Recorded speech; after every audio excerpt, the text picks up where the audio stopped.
السلام عليكم ورحمة الله. اهلا بيكم في حلقة جديدة من برنامجكم دليل مبرمج مع هبة طه. النهاردة هنتكلم عن موضوع مهم جدا، ازاي اشتغل في مجال تصميم المواقع او اعمل ايه عشان اشتغل في مجال تصميم المواقع.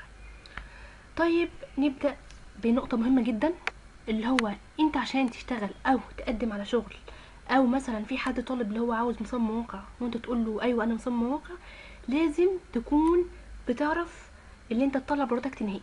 يعني ايه بتعرف تطلع برودكت نهائي؟ يعني تعرف تطلع ويب سايت. طبيعي ما ينفعش تقدم على شغل وانت مش عارف تعمل ويب سايت. حلو قوي. تطلع ويب سايت يعني ايه؟ يعني بعد ما تطلع ويب سايت ده، الويب سايت ده يكون بيأدي غرض معين وينفع حد يستخدمه او كيوزر يدخل عليه.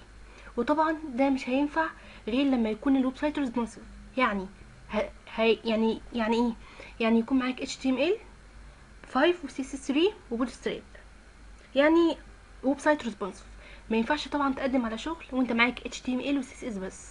طب تمام، انت عملت ويب سايت وحب مثلا اليوزر يفتحه من موبايل مثلا او تابلت، هتلاقي الدنيا باظت جدا، وايه لازمه الويب سايت؟ معلش هيترمي في الزباله. دي رقم واحد.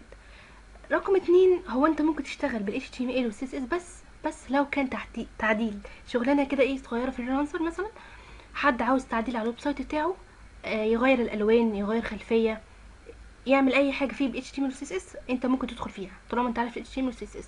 لكن عشان تقدم على شغل في شركه او عميل، زي ما قلت لازم تكون بتعرف تطلع برودكت نهائي، يعني ويب سايت متجاوب. حلو قوي. طيب تمام، انت حاليا عرفت تطلع ويب سايت متجاوب. في حاجه تاني مهمه، البورتفوليو. يعني ايه بورتفوليو؟ يعني معرض اعمال. انت لما حد يقول انا عاوز مثلا مصمم مواقع، اول كلمه هيقولها لك، اول كلمه وريني شغلك. هو اساسا معلش انت مش هتفضل تعدله انا معايا لغه كذا ومعايا لغه كذا ومعايا لغه كذا وعد بقى يا باشا. ماشي خلاص، هو يعني انت ممكن تقول اللي انت عاوزه، بس هو لازم يشوف بعينيه. مثلا لو بتتعامل مع عميل، العميل لازم يشوف يعني لازم يشوف الاول الفلوس اللي هيدفعها دي هتروح فين، فلازم يشوف شغلك. فانت تجيب PSD ملف فوتوشوب وتعمل زيه. ده لو انت يعني لسه مفيش شغل، فانت تدرب نفسك تعمل كام ويب سايت كده.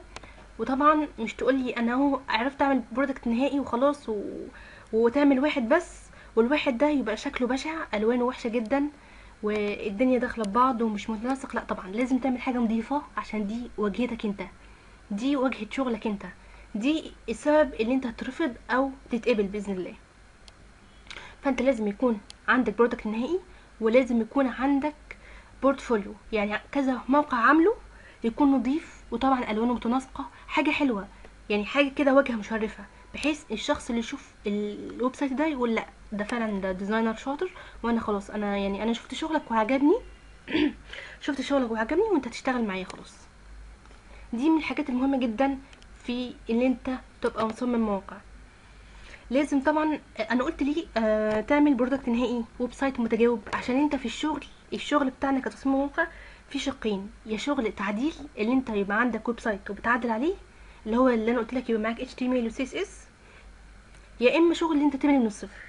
فانت لما تبني من الصفر لازم يكون معاك اي فريم ورك عشان تخليه متجاوب. يعني ايه متجاوب او ريسبونسيف؟ يعني الويب سايت ده لما يدخله حد مثلا، هو طبعا انت بتصمم لاكتر من شاشه، يعني شاشه الموبايل وشاشه التابلت وشاشه الكمبيوتر العاديه الكبيره.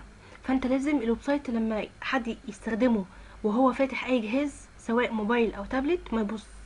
فدي حاجه مهمه جدا. معلش انت لو عملت ويب سايت مش متجاوب هو ملوش لازمه، يعني فعلا ملوش لازمه، يعني ترمي في الزباله. هو لازم يكون متجاوب. انت اساسا يعني انا كعميل بطلب ويب سايت لازم يكون متجاوب، عشان انا معرفش اليوزر، يعني هو مش كل مستخدم يفتحه من شاشة اللاب الكبيرة، لا ممكن حد يفتحه من الفون، فلازم تظبطه. بس فدي تقريبا يعني حاجة كده بسيطة جدا ازاي اشتغل في مجال تصميم المواقع. اهم حاجة البورتفوليو البورتفوليو البورتفوليو.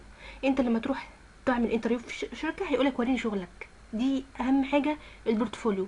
ما تروحلوش طبعا فاضي، لازم يبقى ايه معاك شغلك وتوريهوله وبناء عليه ربنا ان شاء الله يكرمكم جميعا وتتقبل، ولا قدر الله تترفض. يا رب يكون الفيديو عجبكم، وشكرا جدا.